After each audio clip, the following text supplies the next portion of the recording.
Good morning, ladies and gentlemen, and their chefs.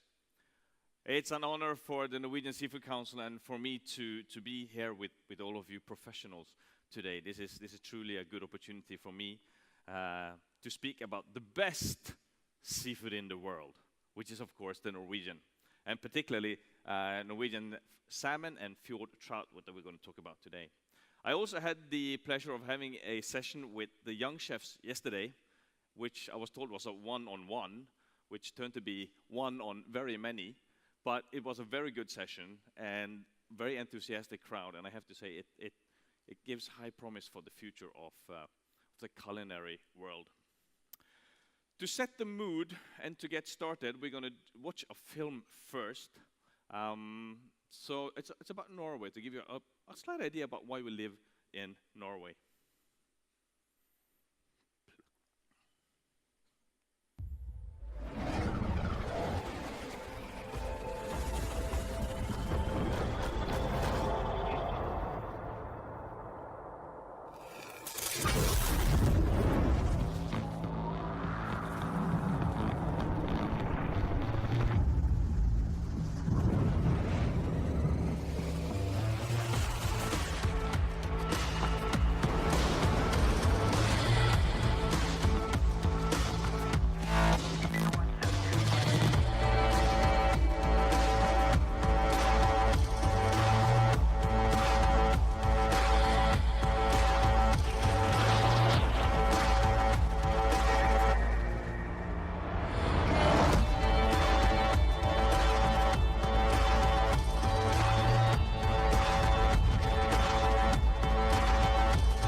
We don't live in Norway for the weather, ladies and gentlemen, I can tell you that.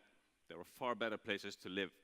But we are blessed with perfect conditions for wild and farmed seafood. That is why Norway is one of the largest exporters of seafood in the world. We are the second largest exporter of seafood in the world, actually, behind China.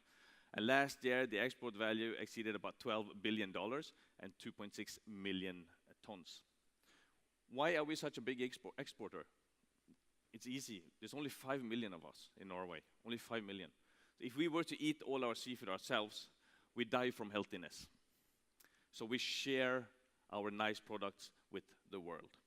Before we get into the topic of today, let me say a few words about who we are. The Norwegian Seafood Council. We were established back in 1991.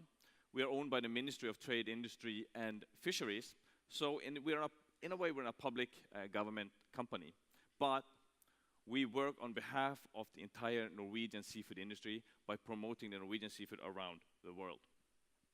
We are financed by a fee or a duty that is levied on export. Every time a Norwegian seafood exporter is sending their fish to markets overseas or internationally, they pay a small duty based on the value that we use for generic marketing around the world. We're a very international company, of course. We have about 60 employees, of which 19 is located outside of Norway in our key markets.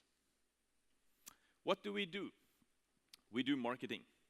And the goal of our marketing is to let everyone, or at least consumers in our key markets, to know about Norwegian seafood, to prefer Norwegian seafood, and of course, to buy Norwegian seafood. We do this in cooperation with supermarkets, with retailers, with restaurants.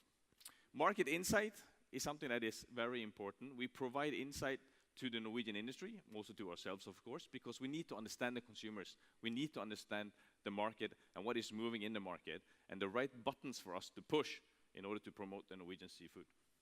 And last but not least, communication and market risk management. In today's world, that is, in terms of communication, is becoming smaller and smaller. News are spreading like wildfire through social media. And unfortunately, there's a lot of, in the words of President Trump, fake news around when it comes to a lot of different products, including Norwegian seafood and salmon and trout. So to be there, to be on the barricades, and to protect our reputation, and to be bearers of truth is very important to us. So together with the Norwegian seafood industry, we will win the world for Norwegian seafood. That is our target. That is what we do every day through our international offices and our head office in Tromsø, which is in the northern Norway. So, to the topic at hand. Is farmed Norwegian salmon and trout safe to eat? As I said, from time to time, we do get negative news about salmon and trout, particularly salmon. Is it really safe to eat? These are just some of the examples that we see from time to time popping up. Popularity of sushi has brought rise in parasitic infections, warn doctors. Well, there's no denying that it has happened, because the more raw fish people eat, there is a risk of more parasitic infections. But is it relatable to Norwegian seafood and to Norwegian salmon and trout? Sushi warning as patient found with live worms writing in gut. Looks horrible. Good news material. Who doesn't want to read about this? Because it's sensational, right? And it looks horrible. Farmed salmon is full of antibiotics and mercury. Here's how to tell if your salmon is safe. A lot of companies and a lot of professionals are using this kind of headlines and this kind of news to profit themselves, basically, saying that their products are much better. What is common in all of this is that even though it says popularity of sushi and sushi warning, salmon is always very often at the center of attention. And the connection between Norwegian salmon and trout and raw consumption through sushi and sashimi is very, very strong. In Southeast Asia, if you say to a consumer, if you mention salmon, they would think sushi or sashimi because the connection there is so strong. In restaurants here, in Japanese restaurants or sushi restaurants, more than 50% of what they sell is based on salmon. That's how important it is, and that's why the connection is so strong. But is this really the truth? Let's look at how we produce salmon in Norway first. In over 100 countries around the world. But how is it made? Phase 1, roe. Our salmon start their lives on land in a broodstock facility. Using advanced technology, the broodfish characteristics are analyzed and the breeding season manipulated. In that way, we can enhance the quality of the fish and expand the seasonal range of our production. Just like wild salmon, the fertilization of the roe takes place in freshwater. The roe are kept at a constant temperature for around 80 days before hatching. Phase 2, fry. After hatching, we call our salmon fry. It has a sac on its stomach that it uses to feed itself. For 2 to 6 weeks after hatching, the fry begins to eat feed and are transferred to larger freshwater tanks. Phase 3, smolt. After 10 to 16 months in freshwater, our salmon are ready to be placed into the sea. At this stage, each fish weighs less than 60 to 100 grams, but it has gone through a great change known as smoltification. This change enables a salmon to live in salt water, and it is now called smolt. Phase 4, mature salmon. We rear the salmon in aqua farms in the sea and fjords for 14 to 22 months. Harvesting healthy ocean-farmed fish starts with a healthy diet that offers the same nutrients wild fish receive at sea. The pellets consist of about 70% vegetable raw material and 30% marine raw material.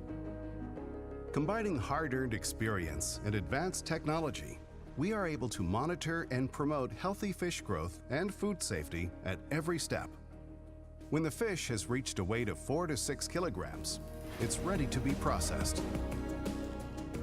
Time spent from sea to shipment is an average of 6 to 8 hours. Live salmon is brought from the feeding pen to the waiting pens by wellboats.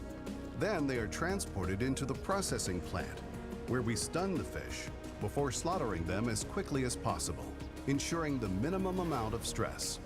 Further on, the salmon is gutted and sorted into size and quality, superior, ordinary, or production. The salmon is packed with ice or sent to filleting, before being distributed to more than 100 countries worldwide.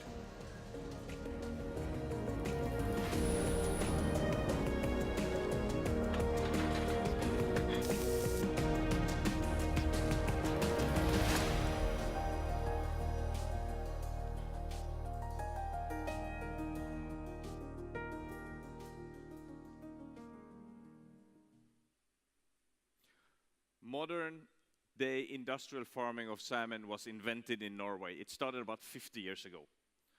So in terms of protein production, this is a very new technology, but it has been moving ahead very, very fast.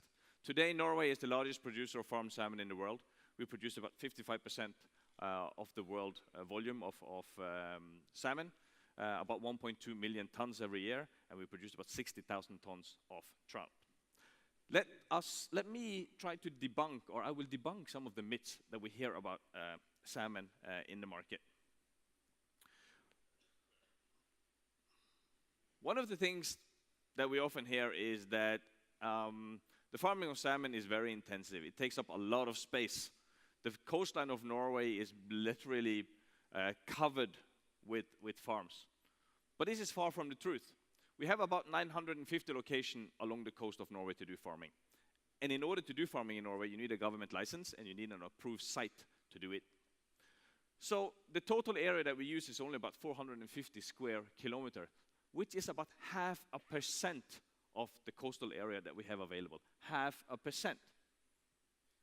So everything can actually, if you put all the farms in Norway together, they will also fit in the area of an island called Andøya up in the northern Norway, just to give you an example of the size of it. Every site has to be idled for 3 to 4 months after every production cycle. And that's in order to give the environment an opportunity to recover if necessary. But in any case, it is also for preventive measures. And tests are also taken from the seabed around the farms to ensure that the environmental situation is being kept at the best possible level at all times. And it's also a heavily regulated industry to preserve food safety, animal welfare, and sustainability. Sustainability is at the very core of Norwegian seafood management, which by many is considered to be the strictest in the world. And it is necessary because we have an obligation, we have a responsibility to protect our resources for future generations. We're not only feeding the world today, we're going to feed it tomorrow, or we're going to feed it 100 years from now for future generations. And to be able to do that, we need to be responsible and manage our resources responsibly. What you saw in the film was a farm, but you only see the top of the farm. The magic happens down below. Each farm, or a normal farm, is about 6 to 8 of these big nets, and they can be up to 40 meters deep and up to 220 meters actually in circumference. So there's a lot of volume. Some of the things that we hear in the market is that farmed salmon is no good because the fish has no space to move around. We fill the farms with fish it's almost like the sea is bulging because there's so much fish in the pens. Again, not true. Norwegian regulations is stating that there can be a maximum of 2.5% of fish of the volume inside one of the cage. That means a minimum of 97.5 kilo of water, or 97.5% of water. And that is to make sure that the fish has enough space to move around, and also that the water quality is good enough at all times. We need to keep the salmon happy. A happy salmon is a good salmon. A happy salmon is a salmon that grows. We also monitor the oxygen, the current, and the temperature in the waters in the farms at all time. And each of these pens has a camera inside that goes up and down. So the fish is monitored 24 hours a day. So from a fish is an egg to market size, which takes about 2.5 to 3 years, the fish is monitored 24 hours a day throughout the whole production period. What about sustainability? There's also said that salmon farming is not a sustainable way to produce proteins. Also, quite the opposite. It's one of the most energy efficient ways of producing protein. It takes 1.15 kilos of feed to produce 1 kilo of salmon. If you compare it to chicken, it's 2.5 kilos of feed, pork is 3 kilo, and beef is actually 8 kilos of feed. Why is this? It's quite simple, actually. It has to do with the use of energy. A fish, a salmon in this case, does not use any energy to produce body heat. It has the same temperature as the waters around it. If you guys want to lose weight, a good way to do it is go inside a cold storage and stay there for quite some time. Because when you start freezing, your internal combustion goes up. You use more energy to create heat in your body, and you use more energy. Another important thing is also that it doesn't use energy to stand up. Land-living animals use energy standing up, fighting gravity. Fish don't do that. They're weightless swimming in the sea. So that means the energy that they take in through their food is mainly converted to proteins and fats, of course. So it's a very efficient way of producing food. Also, if you look at CO2, it has one of the smallest CO2 emissions of all protein production. Same as chicken and much lower than both pork and particularly beef. Because as we all know, cows are big farters.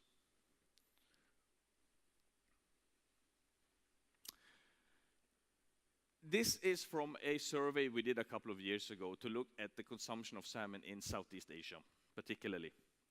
And we know that food safety here is very high on the agenda. It's very important to the consumers here to know that the food that they eat is safe, because there's been some food scandals happening in these markets. And one of the reasons why it's very important here is that salmon here, as I said in the beginning, a lot of it is eaten raw. If you compare it to Europe, for example, in Europe, majority of salmon is cooked, eaten at home, or it's smoked, or somehow where I would say there's a less risk of for example, food poisoning or the food safety. So we see that 70 to 80% in average of the fish, of the salmon here is eaten in restaurants. And the majority of that is eaten in Japanese restaurants. And the majority of that, again, is eaten raw. And because of that, consumers also know that raw fish, they like it, but they also know they have to be very careful with the food safety in it. So how can we make sure that we have a safe product? First of all, Norwegian salmon, farmed salmon and trout, they are the most tested food products in Norway.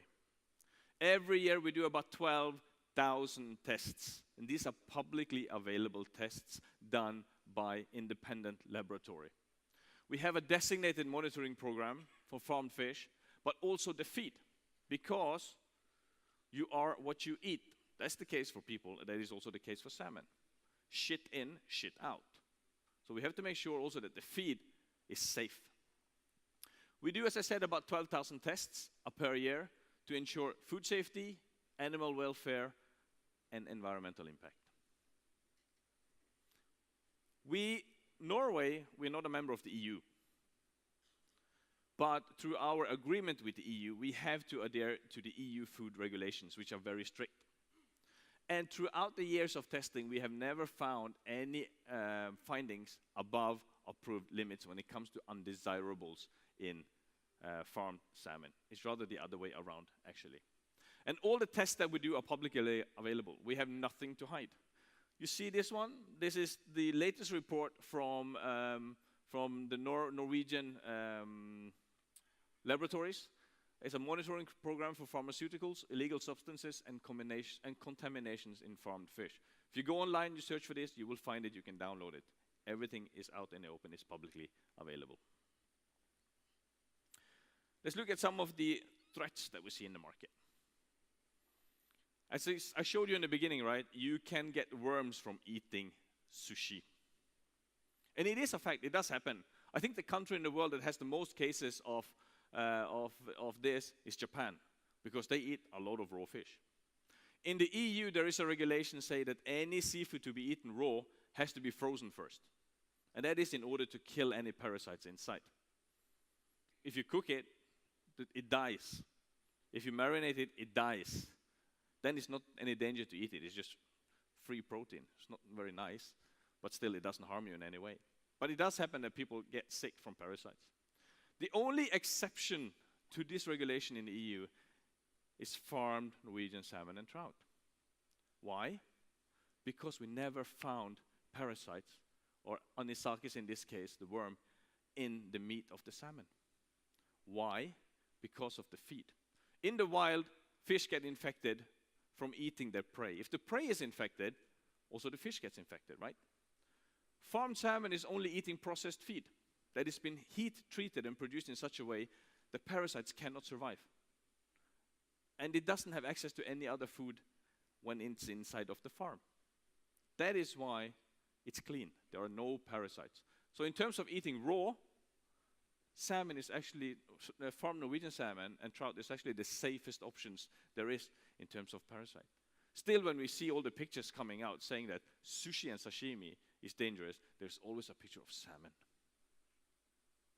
So it's no wonder that consumers are a bit worried about these things. What about antibiotics? Also, one of the things I showed you in the beginning, that farmed salmon is full of antibiotics. You should not eat it. Again, it is not the truth. The use of antibiotic has more or less been eradicated from farming of Norwegian salmon. And the reason is very simple. We have developed vaccines, very efficient vaccines. Just like you are vaccinated when you're kids, and you vaccinate your kids, we vaccinate the salmon. Each and every salmon from Norway is vaccinated by a needle when it's a small fish. The biggest problem today in terms of antibiotics is us, it's people. As soon as we start feeling sick, we have a sore throat or something, we don't have time to stay away from work, we have so many things to do, better go to the doctor, get some antibiotics just in case. That is the real problem. In Norway, 88% of antibiotics use is human consumption, direct human consumption. 11% is animals on land, and only 1% is from aquaculture, only 1%. As you will see here, back in the 1980s, we used a lot of antibiotics in the farmed fish. That was because it was a young industry. Diseases started coming in. We didn't know how to treat them. We didn't have any vaccines back then, so we had to use antibiotics. Coming into the 90s, we developed the vaccines, and the use of antibiotics dropped dramatically. So from the 80s up until today, the use of antibiotics has been reduced by 99.9%, and we increased the production by 25 times. Less than 1% of all the farmed salmon in Norway today comes in contact with antibiotics. It still happens from time to time that we need to treat it. And it's not up to the farmers themselves to treat it. Just like you and me, the fish has to go to the doctor to get the medication, and it has to be administered by a public veterinary. And no fish that has been treated is released into the market until it's been thoroughly tested and it's been documented there are no medicinal residues in the fish. So any salmon that comes into the market has no residues of medication. And last year in Norway, we used about 300 kilos of antibiotics to produce 1.2 million tons, almost 1.3 million tons of fish. We spent several tons for direct human consumption. So it is not an issue, it is not a threat at all. Norway in general has the lowest use of antibiotics in production of meat in the world, and this is for Europe. And you will see that Iceland is also very, very low. Norway is actually lower than that, but this also contains land-farmed animals. If you remove the land-farmed animals there, you wouldn't even be able to see the graph on the line. That's how small it is. What about mercury? Anything that lives in the sea, unfortunately, is influenced one way or another by undesirables. This is a result of the Industrial Revolution that started 150 years ago when we started polluting our planet. Doesn't matter what you do today, doesn't matter what you grow today, if you test it, you will find traces of some kind of undesirable. Question is the levels. What is safe and what is not safe? If you look at mercury in fish compared with some other food, there are more mercury in seafood simply because it is in the sea. It occurs in the sea. But farmed salmon has lower levels compared to wild fish. This one compares mackerel, herring. The one without a name there should be wild salmon, by the way, cod, and saithe. And the reason why it is lower is because of the diet. Because salmon feed contains clean ingredients, and it also contains more vegetable ingredients that also helps reduce the level of mercury. You see, egg, dairy, meat, and vegetable have naturally low levels, and that's because of the environment it grows in compared to in the sea.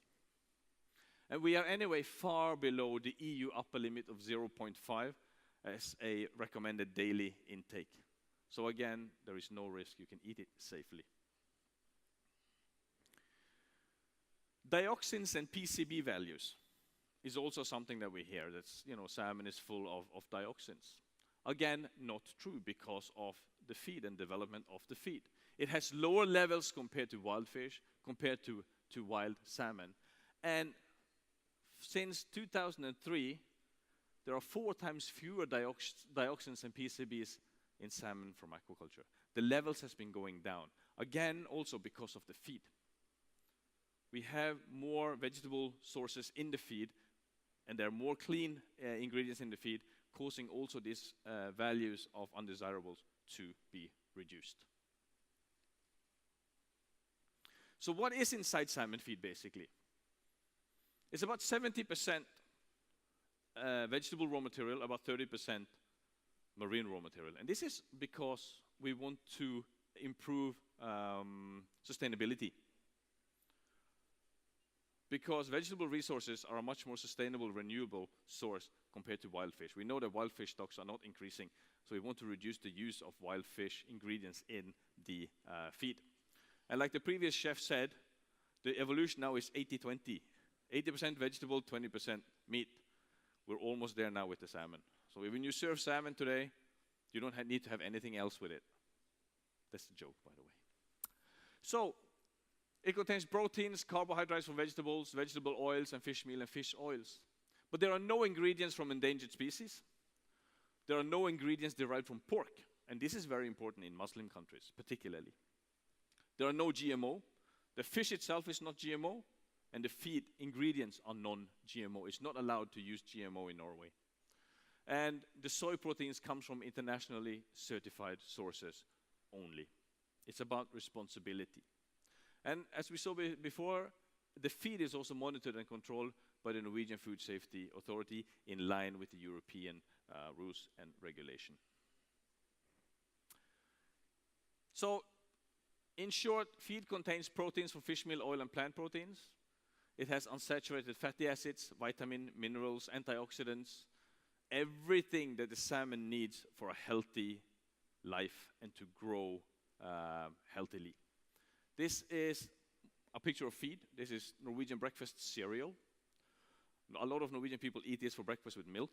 That's why we have shiny hair, very nice complexion, nice skin. But we do smell very fishy because of it. So if you go to Norway, I recommend you to try it. I told this to the students yesterday, and they all went, "Oh, really?" So I had to tell them it's just a joke. Otherwise, I think if they went to Norway, I'm afraid they would actually eat it. Traceability.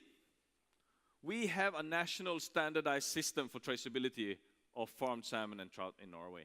This label comes on every box of salmon and trout that goes out of Norway. This is the salmon passport. It contains all vital information that you need to know about the fish. What species is it? The treatment, this is gutted, the quality grade, the weight inside, the weight of the fish, storage temperature, when it's been packed, who has packed it, and by the use of the barcode, the whole history of the fish can be documented. From egg to the market. We know when it was born, we know what it's been feeding on, we know when it's been harvested, and so on and so on. So it's a 100% traceable product, which is very important in terms of food safety. So all in all, Norwegian salmon and trout is a nutritious, healthy, delicious, and safe raw material that you can use and provide to your customers feeling good about it. You are providing them with a healthy product. It contains proteins, omega-3s, vitamins, minerals, and so on, and it is a sustainable product. If you look at the future, what's going to happen? Today already more than around half of all the seafood eaten today comes from aquaculture. And this is going to increase in the future. It has to. There's going to be 9.7 billion people in this world by 2050. We need to increase food production by 70% at least. There's going to be a scarcity of the primary resources. We know that people are unfortunately getting fatter and fatter. The only exercise a lot of young people get today is their thumbs when they're writing on their mobile phones. And antibiotic resistance is also a great problem. And to be very honest with you, Norwegian salmon and trout actually answers to a lot of these challenges. If you look at the world, only 30% is covered by land, 70% by sea. Still, only 5% of what we eat today comes from the sea. And with more people that needs more land, the increase in production of protein to feed the world has to come from the blue field. It has to come from the sea. So farming of seafood, I think, is still only in the beginning phase. I just read in the news now, there's a Norwegian company planning to do farming of salmon in Dubai, in the desert in Dubai. And with the right technology, anything can be done. I think we're still just in the very beginning. We've been able to go to the moon. Raising salmon in a desert is not rocket science. It should be possible. And for you guys, well, for the local chefs, particularly for the Asian chefs, localize it. Salmon is so versatile. What we see is that it's being used very Western. When we talk to consumers, when we talk to consumers, they say that it's a Western fish. We're not quite sure how to cook it. But try it in your chilies. Try it in your curries. Try it in your asam pedas. My favorite is salmon in asam pedas, which is a local, like chili-based, tamarind-based, sour, spicy thing. It is so good because it balances the fats and the flavors of the salmon so well. Try it out. Localize it. And your customers will love it, for sure. One last final movie, very quick.